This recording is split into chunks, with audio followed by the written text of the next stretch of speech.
आज के कुछ वीडियोस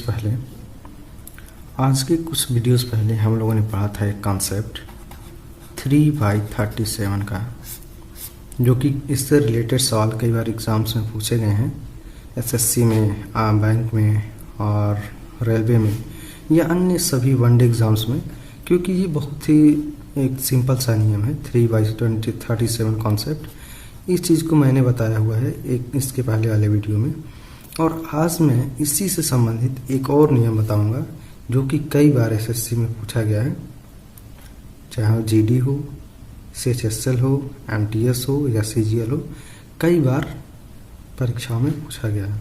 तो उसी से संबंधित एक कॉन्सेप्ट है 7, 11 और 13 से संबंधित। यानी ये तीनों संख्या जब एक बार आती हैं, जब तीनों संख्या एक बार आती हैं तो इनका क्या कॉन्सेप्ट होता है या इसका हम लोग सवालों में कैसे यूज करते हैं, तो इसको हम लोग देखते हैं कि जैसे देता है कि यदि कोई नंबर है, जैसे एक एग्जांपल हम लेते हैं, एक नंबर है 5x4 और उसके बाद से यहाँ पर दे दिया y 3, 4 और हमसे पूछता है कि यदि इन संख्याओं को 7, 11 और 13 से विभाजित किया जाए तो x + y का मान क्या हो सकता है। इस तरह के नंबर हमसे पूछे जाते हैं वनडे एग्जाम्स में। ठीक, तो आज हम लोग पहले सीखेंगे कि 7, 11 और 13 का कॉन्सेप्ट क्या होता है और फिर इस सवाल को हम लोग हल करेंगे। तो जब हमें कभी भी पूछा जाता है या कोई भी नंबर दिया जाता है और कहा जाता है कि इसे इन नंबरों से x, y, z इन नंबरों से भाग दीजिए और भाग देने पे क्या हो, हमें कोई शेष की प्राप्ति न हो, तो उस कंडीशन में हम लोग क्या करते हैं कि हम लोग पहले क्या करते हैं, जो संख्याएं दी गई होती हैं उनका लॉसा निकालते हैं। लॉसा का नहीं मतलब एलसीएम निकालते हैं और उस एलसीएम से हम लोग जो संख्या पूछी गई रहती है उस संख्या में क्या करते हैं, भाग करते हैं, तब जाके हमें वो संख्याएं मिलती हैं। ठीक, तो पहले हम लोग देखते हैं, जैसे यदि हमसे पूछा गया है कि ये नंबर है कोई, या हमारे पास कोई एक नंबर है x, y, z, p, q, r 6 digit का नंबर है और कहें हमसे कि यदि हम इसमें 7, 11 और 13 से भाग देते हैं तो हमें कोई भी जीरो नहीं प्राप्त होता है। तो हमें बताइए कि x + y + z का मान क्या होगा, या p + q + r का मान क्या होगा, या इन संख्या, ये जो संख्या है इस संख्या का योग क्या होगा। तो हम लोग जब इस तरह के सवालों को हल करते हैं तो हमें क्या करना होता है, इनका एलसीएम निकालना होता है और एलसीएम से इसमें भाग देना होता है। तो हम लोग सबसे पहले 7, 11 और 13 का एलसीएम निकालते हैं। तो हम लोग जानते हैं कि यदि हमें संख्याएं दी गई हो और उनका लॉसा पूछा जाए, तो यदि संख्याएं तीनों ही संख्याएं अभाज्य संख्याएं हों तो उनका जो लॉसा होता है उन अंकों का क्या होता है, गुणनफल होता है। जैसे यदि हमें 3 संख्याएं दी गई हो a, b, c और ये तीनों संख्याएं क्या हो, अभाज्य हों, तीनों अभाज्य संख्याएं हों, तो इन तीनों संख्याओं का जो एलसीएम होगा वो हो जाएगा a × b × c।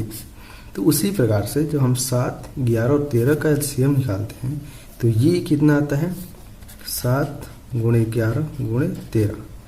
तो जब हम देखते हैं कि 11 से हमें गुणा करना होता है, तो 11 से गुणा करना सबसे आसान होता है। इसे मैंने अपने एक वीडियो में बताया हुआ है कि किस प्रकार से 11 का गुणा किया जाता है। तो ये आसान होता है, तो हम लोग क्या करेंगे, पहले इन दोनों का आपस में गुणा करेंगे। तो 13 × 7 करते हैं तो हमें मिलता है 91, फिर करेंगे 11 का गुणा। 11 गुणा करने के लिए हम क्या करते हैं, पहले इस डिजिट को उतारते हैं, फिर क्या करते हैं, बीच वाली संख्या को, ये इन दोनों का योग करते हैं और फिर इस संख्या को यहाँ पे उतारते हैं। ठीक, ये हो गया 1, 9 1 10 और ये हो गया 9। तो हमें क्या करना होता है कि हर बार हमें केवल एक डिजिट, यानी बीच वाली संख्या हो, ये बीच वाली संख्या हो, किनारे हो या कहीं भी हो, हम केवल एक डिजिट लेने की आवश्यकता होती है। यहाँ से हम लेंगे यहाँ से 0, और ये जो एक बचता है उसे हम लोग इसमें ऐड कर देते हैं। 9 1 हो गया 10, यानी जब हम लोग 7 11 और 13 का गुणा करते हैं तो हमें मिलता है 1001। ठीक। अब इससे क्या साबित होता है कि यदि हम 1001 से किसी भी संख्या में भाग देते हैं तो 1001 का कॉन्सेप्ट क्या कहता है कि यदि कोई संख्या है 6 डिजिट की, 6 डिजिट की कोई संख्या है जिसमें वो संख्या कैसे बनी हो, पहले के जो 3 अक्षर हैं 1 1 1, वही चीज़ हमें रिपीट हुई है 2 बार। यानी जैसे यदि हमने कोई नंबर लिया ABC और वही संख्या एक बार और हम यदि लिख देते हैं ABC, तो वो संख्या क्या होती है, 1001 से डिवाइड हो जाती है। ठीक। जैसे कि हमारा जो ये नियम कहता है, यदि कोई संख्या ABC है और यदि इसी ABC को हम एक बार और लिख दें ABC, तो ये जो संख्या बनेगी, ये संख्या हमारी 1001 से पूर्ण रूप से विभाजित होगी। तो 7 11 और 13 का नियम यही कहता है कि 3 अंकों से बनी संख्या, 3 अंकों से बनी संख्या को यदि 2 बार लिखा जाए तो वह संख्या 3 7 11 13 इन संख्याओं से क्या होती है, विभाजित होती है। ठीक। जैसे यदि हमने ABC लिखा और फिर से ABC लिखा, तो ये जो संख्या होगी ये क्या होगी, 1001 से पूर्ण रूप से विभाजित होगी, यानी कोई विशेष नहीं बचेगा। इसको हम लोग एक एग्जाम्पल के माध्यम से समझते हैं। जैसे कि एग्जाम्पल दिया हुआ है 5 4 3 5 4 3, तो जो हम लोग इसमें भाग देते हैं 1001 से, तो पहली बार हम लोग किससे भाग देंगे, 5 बार में, ये हो गया 5005। इसको जब हम लोग हटाएंगे 5 में से 5 हो गया 0, ये 3, ये 4, और ये फिर से हम लोग 4 उतार देंगे यहाँ पे। ठीक। तो जब हम लोग 4 से भाग देते हैं तो ये कितनी बार में जाएगा, 4004, ये हो गया 0 0 3, और ये फिर से बचा 3। फिर हम लोग 3 से जब भाग देते हैं तो ये जाएगा 3003, और ये पूर्ण रूप से कट जाता है। तो इस प्रकार से यदि कोई संख्या लिखी है 3 अंकों की और वही संख्या फिर से रिपीट हुई है, तो वो संख्या 7 11 13 से पूर्ण रूप से विभाजित होगी। कहने का मतलब है कि वो संख्या 1001 से विभाजित होगी।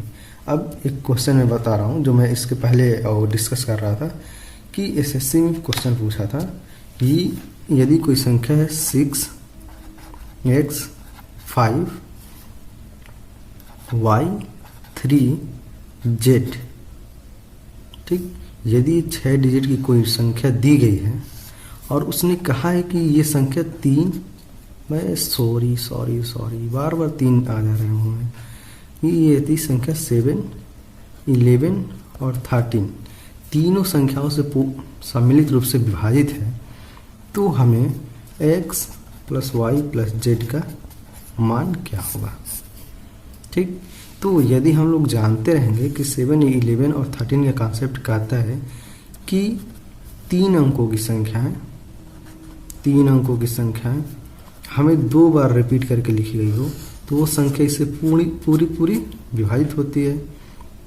तो हम लोग क्या इससे कंपेयर जब करेंगे तो 3 डिजिट में इसको हम लोग डिवाइड करेंगे, 6x 5 y 3 z, 3 की ग्रुपिंग करेंगे।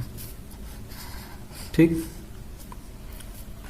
तो इसमें अब क्या होगा, नेक्स्ट स्टेप कि पहला अक्षर इससे मिलना चाहिए, दूसरा अक्षर इससे मिलना चाहिए और तीसरा अक्षर इससे मिलना चाहिए, तभी तो संख्या रिपीट होंगी ना। जैसे 6 तो यहाँ भी 6 होना चाहिए, यहाँ पे 4 है तो यहाँ भी 4 होना चाहिए, यहाँ 5 है तो यहाँ भी 5 होना चाहिए। तो जब इस तरह से संख्या रिपीट होंगी तभी जाके वो संख्या 7, 11 और 13 से डिवाइड होगी। ठीक, तो जब हम लोग कंपेयर करते हैं तो यहाँ पे y की जगह पे क्या आना चाहिए 6, क्योंकि यहाँ पहला अक्षर 6 है तो यहाँ भी पहला क्या होगा अंक 6 हो जाएगा। दूसरा अंक देखिए इसमें एब्सेंट है लेकिन यहाँ पे दूसरा अंक दिया हुआ है, तो x की जगह पे क्या आएगा 3, ये क्या था y की जगह पे, x की जगह पे आएगा 3 और z की जगह पे क्या आना चाहिए 5। तो यदि हम इस प्रकार से इस संख्या को लिखते हैं 6, x की जगह पे 3, 5, y की जगह पर 6, z x यहाँ पे 3 दिया हुआ है, z की जगह पे 5, तो ये 3 अंकों की संख्या 2 बार रिपीट की गई हैं। तो ये संख्या 3, 7 और 11 से कटती हैं, 7, 11 और 13 से कटती हैं। तो इस प्रकार से हमें ये मिलता है कंपेयर करने पर y = 6, x = 3, z = 5। तो हमसे जो पूछा था क्वेश्चन हम लोग इजीली निकाल सकते हैं।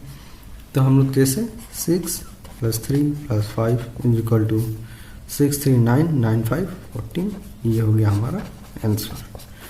तो 7, 11 और 13 का बस मेन कॉन्सेप्ट यही है, 3 संख्याएं हों और वो 3 अंक की जो संख्या है 2 बार रिपीटेड हों, तो वो संख्या क्या होगी 7, 11 और 13 से डिवाइड होंगी। ठीक, फिर मिलते हैं हम लोग नेक्स्ट वीडियो में। तब तक के लिए आप इस कॉन्सेप्ट को 7, 11, 13 वाले कॉन्सेप्ट को अच्छे से समझें और इसे आने वाले अपने एग्ज़ाम्स में अप्लाई करें और इसका फ़ायदा उठाएं। मिलते हैं फिर हम लोग नेक्स्ट वीडियो में कुछ नए कॉन्सेप्ट के साथ। तब तक के लिए आप लोग अपना ख्याल रखें और अपनी रिवीजन को जारी रखें।